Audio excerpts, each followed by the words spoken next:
ஸ்ரீகுருப்போ நம. அபார கருணாசிந்தும் ஞானதம் சாந்தரூபிணம் ஸ்ரீசந்திரசேகரகுரும் பிரணமாமி முதான்வகம்.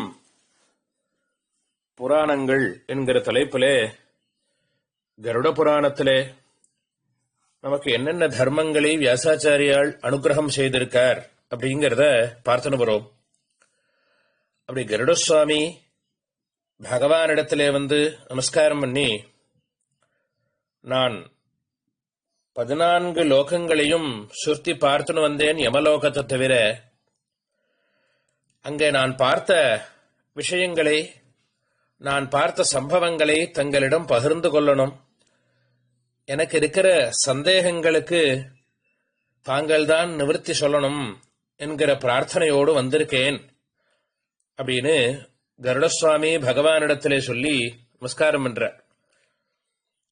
பகவான், என்ன கருடா, ரொம்ப முகம் ரொம்ப சோர்ந்து இருக்கே, சௌக்கியமாக இருக்கியா அப்படின்னு கேட்டார் பகவான்.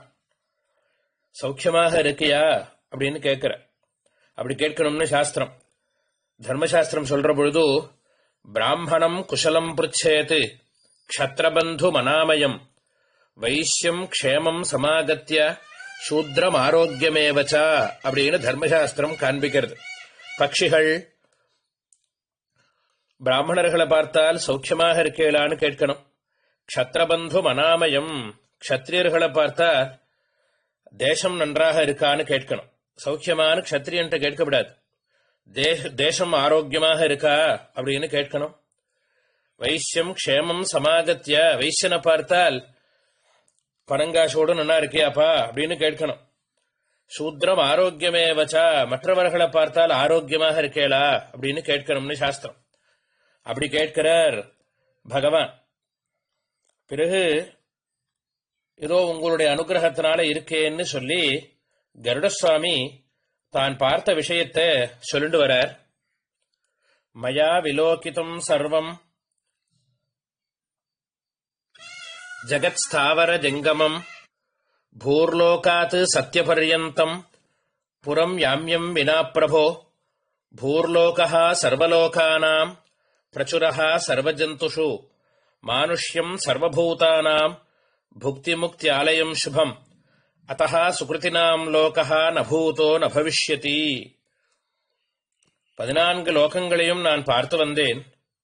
பார்த்த 14 உலகங்களுக்குள்ளேயும் இந்த பூர்லோகம் என்று சொல்லக்கூடியதான இந்த பாரத பூமி ரொம்ப எனக்கு பிடிச்சிருந்தது. காரணம், தர்மம் என்கிற கொடையிலையும் புண்ணியம் என்கிற பலத்தோடு ஒரு கட்டுப்பாடோடு இந்த பூர்லோகமானது நடக்கிறது அப்படிங்கிறத நான் பார்த்தேன். மனுஷன் என்கிறவனை தலைமையாக கொண்டு அனைத்து ஜந்துக்களும் வாழ்க்கையை நடத்துகிறது. அந்த மனித பிறவி என்கிறது மிகவும் உயர்வாக காண்பிக்கப்படுறது இந்த பூலோகத்துல. மானுஷ்யம் சர்வபூதானாம் புக்தி முக்தி ஆலயம் சுபம் அத்தः சுக்ருதினாம் லோகः நபூதோ நபவிஷ்யதி. நாம் நினைச்சபடி நம்முடைய ஆயுசையும், நாம் நினைச்சபடி அடுத்த பிறவியும், நாம் ஆசைப்பட்டபடி அடுத்த பிறவியே இல்லாமலும் செய்து கொள்ளக்கூடியதான ஒரு பிறவி மனித பிறவி என்கிறதையும், அதை அடையக்கூடியதான உலகம் இந்த பூலோகம் என்கிறதையும் நான் நன்றாக தெரிந்து கொண்டேன். இந்த பாரத பூமி போல நபூதோ நபவிஷ்யதி, இதுபோல் முன்ன இருந்ததில்லை, இனி இதுபோல் இருக்கப் போவதும் இல்லை என்கிறது நான் நன்றாக புரிந்து கொண்டேன். காயந்தி தேவாக கில கீதகானி தன்யாஸ்துயே பாரத பூமிபாகே ஸ்வர்காபவர்கஸ்ய பலார்ஜனாய பவந்தி பூயஹா புருஷாஹா சுரத்வாத். சாயங்காலமும் காலவேளையிலையும் சந்தியா காலங்களிலே தேவதைகள் கூட்டம் கூட்டமாக நிற்கிறா பாரத பூமியில. காயந்தி, கீதம் பண்றா. பாரத பூமி நன்றாக இருக்கணும், பாரத பூமி சௌக்கியமாக இருக்கணும்னு தேவதைகள் ஆசைப்படுறத பார்த்தேன். ஸ்வர்காபவர்கஸ்ய பலார்ஜனாய பவந்தி பூயஹா புருஷா சுரத்வாத். மனுஷர்களும் ஒவ்வொருவரும் அவரவர்களுடைய கடமைகளை ஸ்வர்காபவர்கஸ்ய பலார்ஜனாய, உயர்ந்த லோகத்தை அடையணும், சௌக்கியமாக இருக்கணும், அடுத்த பிறவியே இல்லாமல் நம்முடைய இந்த சம்சார சாகரம் என்கிறது நிறைவு பெறணும் என்கிறதுக்காக மக்கள் அனைவரும் நிறைய காரியங்கள் பண்றத நான் பார்த்தேன்.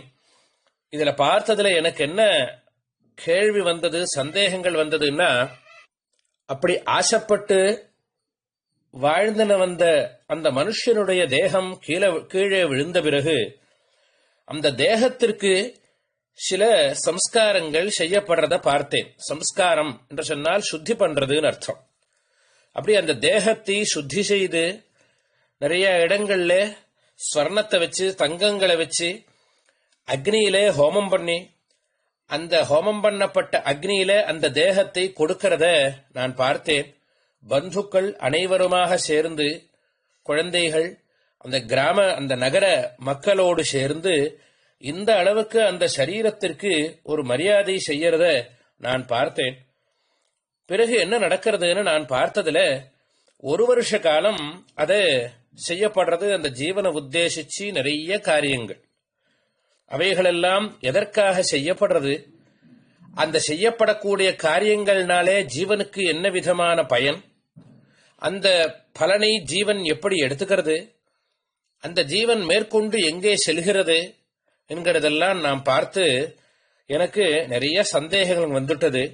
இந்த விஷயமாக நீங்கள் எனக்கு விரிவாக சொல்லணும் அப்படின்னு கருடசுவாமி கேட்கிறார் பகவானிடத்துல. அப்படி கேட்ட கருடசுவாமிக்கு அவருடைய சந்தேகங்களுக்கு பதில் சொல்வதாக ஒரு வியாஜமாக வச்சுண்டு நமக்கு அந்தியேஷ்டி என்று சொல்லக்கூடியதான ஒவ்வொரு ஜீவனை உத்தேசிச்சும் செய்யக்கூடியதான கர்மாக்களை அபரகர்மான்னு சொல்றோம். அதை விரிவாக எப்படி செய்யணும் அப்படிங்கறத பகவானே நமக்கு சொல்லி காண்பிக்கிறது தான் இந்த கருட புராணம் என்கிறது. ஒவ்வொரு அத்தியாயத்திலேயும் ஒவ்வொரு விஷயமாக சொல்லிண்டே வர. அப்படி வர்ற பொழுது ஒரு இடத்துல கருடசுவாமி கேட்கிறார், ஏ மர்த்தியலோகே நிவசந்தி மானவாக தே சர்வஜாதோ நிதனம் பிரயாந்தி காலே ஸ்வகீயே நிஜபுண்ணிய சங்கையா வதந்தி லோகே கதயஸ்வ தன்மே கச்சந்தி மார்கேன சுதுஸ்தரேன விதாத்ர நிஷ்பாதித வர்த்மனி ஸ்திதாக கேனைவ புண்ணியேன முதம் பிரயாந்தி திஷ்டந்தி கேனைவ குலம் பலம் வயஹா. கருடசுவாமியினுடைய கேள்வி. இந்த மர்த்தியலோகம் என்று சொல்லக்கூடியதான இந்த பூலோகத்துல நிறைய மனுஷர்கள் வாழ்க்கையை நடத்துறா. நானாவிதமான ஜாதிகள் பெயரோடு நானாவிதமான கர்மாக்களோடு அவரவர்களுடைய கர்மாக்களை செய்து கொண்டு வாழ்க்கையை நடத்துறா. ஆனால் ஒரு குறிப்பிட்ட காலம் வந்த பிறகு இந்த தேகத்தை உதறி தள்ளிவிட்டு எங்கேயோ அந்த ஜீவன் போறது. அப்படி அந்த தேகத்தை அந்த ஜீவன் தரிக்கக்கூடிய காலம், வகிக்கக்கூடிய காலம்னு பார்த்தால் அதில் நிறைய வித்தியாசம் ஏற்படுறது. ஒருவன் சிறுவயதிலேயே காலமாறத பார்க்கிறேன். ஒரு சிலர் நடுவயதிலே காலமாறார்கள். ஒரு சிலர் கடைசி வயசு வரையிலும் இருந்து காலமாறத பார்க்கிறேன். இந்த காலமாறது என்கிறது அவரவர்கள் இடத்துல இல்லே அப்படிங்கிறத நான் கேள்விப்பட்டிருக்கேன். கச்சந்தி மார்கேன சுதுஸ்தரேன விதாத்ர நிஷ்பாதித வர்த்மனிஸ்திதாக. பிரம்மாவனுடைய தலையெழுத்தை உத்தேசிச்சுதான், பிரம்மாவனுடைய தலையெழுத்தின்படிதான் அவனவனுடைய ஆயுசு தீர்மானிக்கப்படுறது என்கிறத நான் முன்னரே கேள்விப்பட்டிருக்கேன். அதுதான் உண்மையா? கேனைவ புண்ணியேன முதம் பிரயாந்தி. ஏன் பிரம்மா அப்படி தலையெழுத்த மாத்தி மாத்தி எழுதணும்? ஒருவனுக்கு குறைச்சலான வயதும் ஒருவனுக்கு அதிகப்படியான வயதையும் ஏன் பகவான் எழுதணும் என்கிறது எனக்கு பெரிய கேள்வியாக வந்து நிற்கிறது அப்படின்னு கருடசுவாமி கேட்கிறார். மேற்கொண்டு அடுத்த உபன்யாசத்திலே பார்ப்போம்.